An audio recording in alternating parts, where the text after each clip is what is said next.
जय श्री राधे कृष्ण। प्रिय मित्रों, वीडियो को शुरू करने से पहले आइए प्रार्थना करें। हे कृष्ण, जो भी भक्त आज इस अमृत वाणी को सुन रहा है, उनके जीवन में आपकी कृपा सदा बनी रहे और उनके सभी कष्ट दूर हो। मित्रों, इस अद्भुत वाणी को सुनने से पहले अपने विचार और भक्ति को व्यक्त करते हुए नीचे कमेंट में जय श्री राधे कृष्ण जरूर लिखें। आपकी ये भक्ति हमारी इस यात्रा को और भी अद्भुत बनाएगी। और हाँ, अगर आपका दिल सच में कृष्ण प्रेम से भरा है तो इस वीडियो को कम से कम 3 ऐसे अपने लोगों के साथ जरूर साझा करें जिन्हें आप अपने जीवन में सबसे ज्यादा मानते हैं, क्योंकि हो सकता है आपकी एक शेयर से किसी की जिंदगी में राधे कृष्ण का दिव्य प्रकाश उतर आए। साथ ही यदि आप हमारे चैनल अनमोल विचार पर नए हैं तो अभी सब्सक्राइब करें और घंटी के बटन को दबाएं ताकि आप हमारी हर नई भक्ति यात्रा का हिस्सा बन सके। तो चलिए बिना देरी किए इस दिव्य यात्रा की ओर बढ़ते हैं। श्री कृष्ण कहते हैं, जब जीवन के बादल इतने घने हो जाए कि कुछ दिखाई ना दे, तब धैर्य ही तुम्हारा दीपक है। और याद रखो, हर अंधकार अंततः प्रकाश के आगे झुकता है।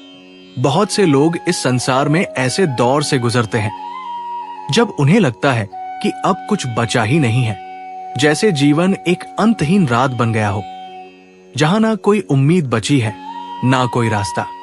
हर तरफ सिर्फ निराशा, अकेलापन और टूटन। ऐसे समय में इंसान का मन खुद से सवाल करता है, क्या अब कुछ अच्छा होगा? क्या ये अंधेरा कभी खत्म होगा? पर यही वो समय होता है जब श्री कृष्ण का ये सच्चा उपदेश हमें थामता है। हर तूफान के बाद एक सवेरा जरूर आता है। अगर तुमने कभी बारिश देखी है तो समझ पाओगे। आसमान काला होता है, बिजली चमकती है, जोर जोर से बादल गरजते हैं और लगता है जैसे प्रकृति रो रही हो। लेकिन क्या ये हमेशा चलता है? नहीं। कुछ देर बाद बारिश रुक जाती है, बादल छंट जाते हैं और वही आसमान जो अभी डरावना लग रहा था अचानक नीला और शांत हो जाता है। और फिर सूरज निकलता है, वो सूरज जो ये बताता है कि अंधकार कितना भी गहरा क्यों ना हो, उसे स्थायी नहीं रहना होता। जीवन भी कुछ ऐसा ही है। एक व्यक्ति था जिसने अपना सब कुछ खो दिया। व्यापार डूब गया, परिवार से दूरी हो गई और मानसिक रूप से भी वो बहुत टूट चुका था। दिन रात सिर्फ यही सोचता कि अब जीवन में कुछ नहीं बचा। लेकिन एक दिन एक साधु से मिलने पर उसने श्रीमद् भगवद गीता का एक श्लोक पढ़ा। संस्थितिक शस भारत, अर्थात हे भारत, तू इन कष्टों को सहन कर, क्योंकि ये भी क्षणिक है। उसने धीरे धीरे हर दिन अपने आप को थामना शुरू किया। वो जानता था कि अभी रात है, लेकिन सवेरा आएगा और कुछ ही समय में चीजें बदलने लगी। उसे एक नया अवसर मिला। उसने छोटे काम से शुरुआत की और फिर वही व्यक्ति एक दिन दूसरों को हिम्मत देना शुरू कर देता है, क्योंकि उसे अब यकीन था, रात चाहे जितनी भी लंबी हो, सुबह होगी जरूर। श्री कृष्ण ने अर्जुन से युद्ध के मैदान में तब बात की थी जब अर्जुन की आंखों में भी सिर्फ अंधकार था। उसे भी लगता था कि जीवन का उद्देश्य खत्म हो गया है। लेकिन श्री कृष्ण ने कहा, तू अपने कर्तव्य पर टिक जा, परिणाम की चिंता मत कर, क्योंकि ये अंधकार स्थायी नहीं है। तो जब तुम्हारा जीवन बिखरा हुआ लगे, जब तुम्हें लगे कि अब रास्ता नहीं बचा, तब ये मत भूलना कि ये सिर्फ एक तूफान है और तूफान कभी भी आसमान को स्थायी रूप से ढक नहीं सकते। तुम्हारी हर मुश्किल, तुम्हारी हर रात दरअसल तुम्हें अगले सवेरे के लिए तैयार कर रही होती है। इसलिए जब जीवन सबसे कठिन लगे, तब भीतर से एक स्वर उठाना, ये भी बीत जाएगा, और फिर मुस्कुरा देना, क्योंकि तुम जानते हो सूरज निकलने वाला है। क्योंकि श्री कृष्ण कहते हैं, धैर्य, श्रद्धा और आत्मबल, यही वो दीपक है जो अंधेरे में रास्ता दिखाते हैं।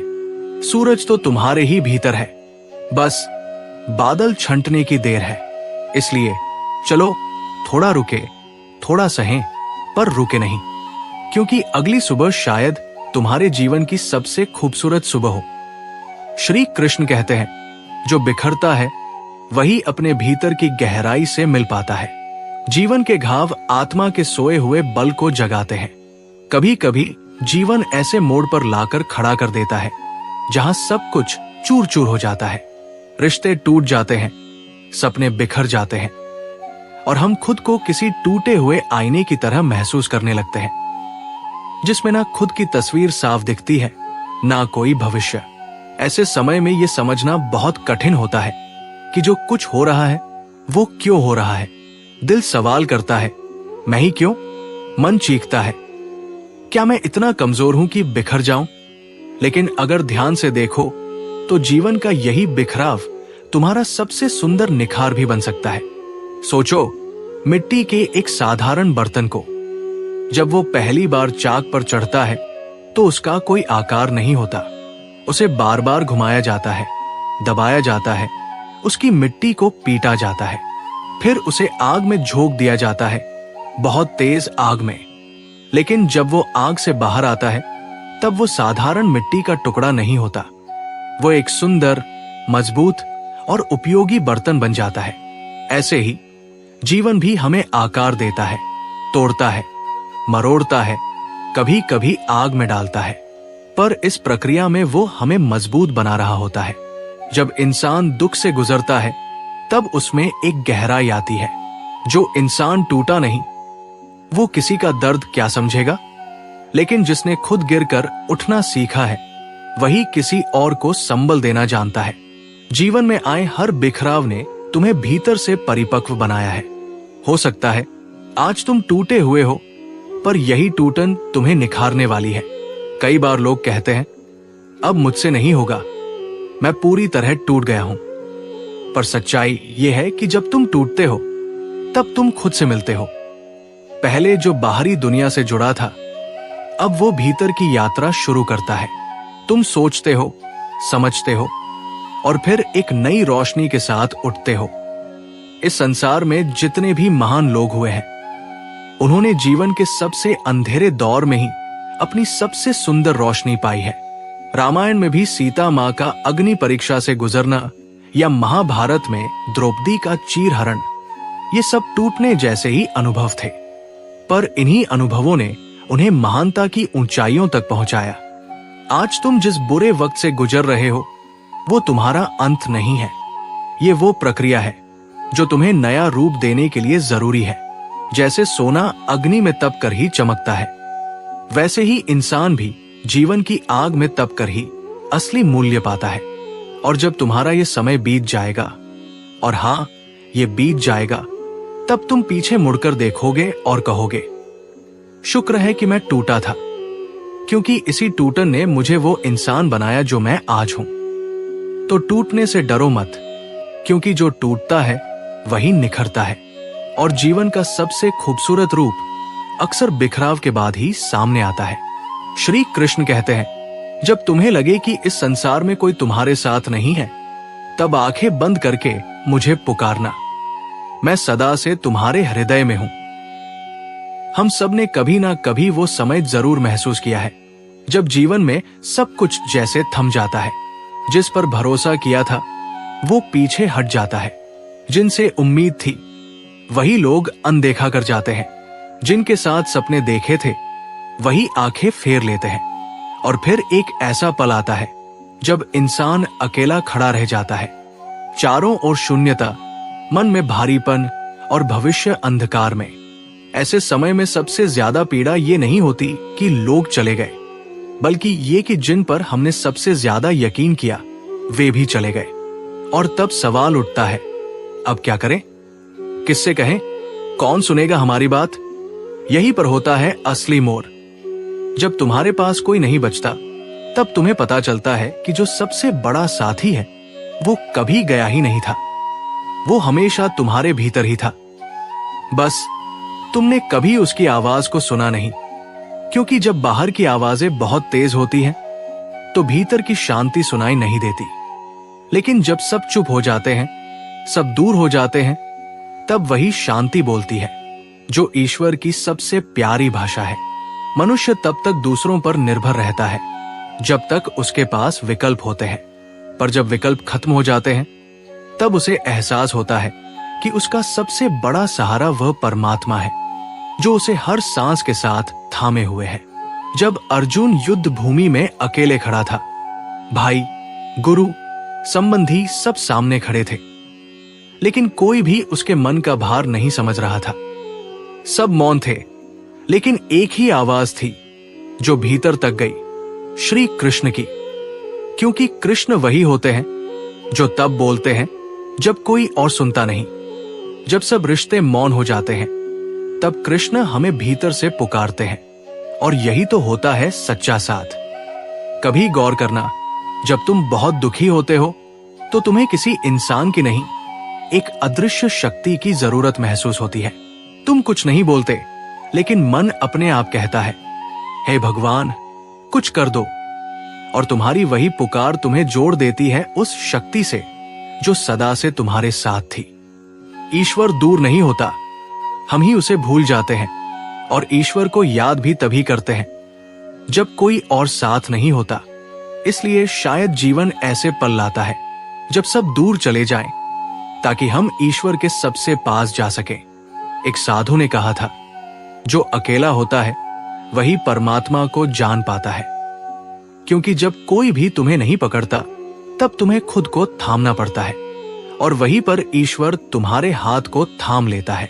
इसीलिए अगर आज तुम ऐसे दौर से गुजर रहे हो जहां सब कुछ छीन गया है, लोग मुंह मोड़ चुके हैं और दिल में खालीपन है, तो डरो मत। तुम हार नहीं रहे हो, तुम ईश्वर से मिलने की राह पर हो। क्योंकि जब संसार तुम्हें छोड़ता, तब परमात्मा तुम्हें थाम लेता है, और यही वह पल होता है जब तुम सबसे गहरे जुड़ते हो अपने भीतर के उस साथी से जो कभी छूटता नहीं, तुम्हारा ईश्वर। श्री कृष्ण कहते हैं, जब तुम्हारी आंखों में आंसू हो और तुम्हारा हृदय भारी हो, तब भी मेरी दृष्टि तुम पर बनी रहती है। रास्ता नहीं बदला है, बस तुम्हारी नजरें धुंधलाई है। चलना मत छोड़ो। कई बार जिंदगी ऐसे मोड़ पर लाकर खड़ा कर देती है जहां हमें लगता है कि हम भटक गए हैं, कहीं गलत दिशा में निकल गए हैं, या सब कुछ हाथ से फिसल गया है। और ये भावना तब और गहरी हो जाती है जब हम अंदर से टूटे होते हैं, जब दिल में दर्द होता है और आंखों में आंसू भरे होते हैं। रोते हुए जब इंसान आगे बढ़ने की कोशिश करता है, तो हर चीज धुंधली दिखती है, जैसे जिंदगी ने धुंध का एक पर्दा डाल दिया हो। उस समय ये समझ ही नहीं आता कि जाना किधर है, और जो रास्ता हम देख रहे हैं वो सच में है भी या नहीं। पर सच ये है, रास्ता बदला नहीं होता, हमारी दृष्टि बदल जाती है। जब आंखें साफ होती हैं, तो वही रास्ता बहुत स्पष्ट लगता है, लेकिन जब आंखों में आंसू होते हैं, तब हमें रास्ता दिखाई नहीं देता और हम भ्रमित हो जाते हैं। दुख यही करता है, वो बाहर की सच्चाई नहीं बदलता, बल्कि हमारे अंदर की दृष्टि को धुंधला कर देता है। कभी कभी हम बहुत कोशिश करते हैं खुद को संभालने की, पर जब भीतर का बोझ ज्यादा हो जाता है, तो आंसू बहना स्वाभाविक हो जाता है। और ये आंसू बुरे नहीं होते, ये तुम्हारे भीतर जमी पीड़ा को बहा ले जाते हैं। पर उस समय अगर तुम अपने कदम रोक देते हो, तो तुम केवल अपने आप को धोखा दे रहे हो। क्योंकि रास्ता वही है, तुम्हारा लक्ष्य, तुम्हारा सपना, तुम्हारी मंजिल वही है। फर्क बस इतना है कि तुम्हारी नजर उस पल में धुंध से ढक गई है। सोचो, एक ऐसे इंसान को जो पहाड़ चढ़ रहा है, उसकी आंखों में धूल चली जाती है, पसीना बह रहा है, और उसे लगने लगता है कि शायद रास्ता गलत है या छोटी बहुत दूर है। पर अगर वो रुक जाए, तो क्या मंजिल पास आएगी? नहीं, उसे बस अपनी आंखें साफ करनी है, रुक कर नहीं, चलते हुए। इसी तरह जिंदगी में भी जब दर्द का समय आता है, तो तुम्हें अपने कदम रुकने नहीं देने चाहिए, क्योंकि रुक जाना रास्ता छोड़ देना नहीं होता। पर अक्सर हम रुकते ही इसलिए हैं क्योंकि हमें लगता है कि हम खो गए हैं। लेकिन सच्चाई यह है कि हम खोए नहीं होते, बस थक गए होते हैं। श्री कृष्ण ने भी अर्जुन से यही कहा था, हे पार्थ, तू भ्रमित है, क्योंकि तू अपने कर्म को छोड़कर अपने मन के भाव में उलझ गया है। उठ और अपना धर्म निभा, यही धर्म तुम्हारा मार्ग है, और वो मार्ग आज भी वही है। इसलिए जब तुम्हारी आंखों में आंसू हो तो मान लो कि तुम बस थके हो, खोए नहीं। रास्ता वही है, मंजिल वही है और ऊपर वाला भी वही है। तुम्हारा काम है चलना, धीरे धीरे, एक एक कदम, चाहे धुंध हो चाहे अंधेरा, क्योंकि ये धुंध हमेशा नहीं रहती। आंसू सूख जाते हैं, समय बदल जाता है, और जब तुम्हारी आंखें फिर से साफ होती हैं, तब तुम देख पाते हो कि तुम कभी भटके नहीं थे। तुम उसी राह पर थे, बस थोड़ी देर के लिए तुम्हें दिखाई देना बंद हो गया था। इसलिए जब रोना आए तो रो लेना, लेकिन चलना मत छोड़ना, क्योंकि मंजिल वही है, राह वही है और तुम भी उसी पर हो। बस अपने मन का धुंधलापन साफ करते रहो और आगे बढ़ते रहो। दोस्तों, इस वीडियो में बस इतना ही। मैं आशा करता हूं कि आपको इस वीडियो से बहुत कुछ जानने को मिला होगा। वीडियो को लाइक और शेयर करके कमेंट में जय श्री राधे कृष्ण लिखना ना भूलें। और ऐसे ही प्रेरणादायक वीडियो पाने के लिए हमारे चैनल अनमोल विचार को सब्सक्राइब करके घंटी का बटन जरूर बजा दें। श्री कृष्ण आपको हमेशा खुश रखें। अपना ख्याल रखिएगा। जय श्री राधे कृष्ण।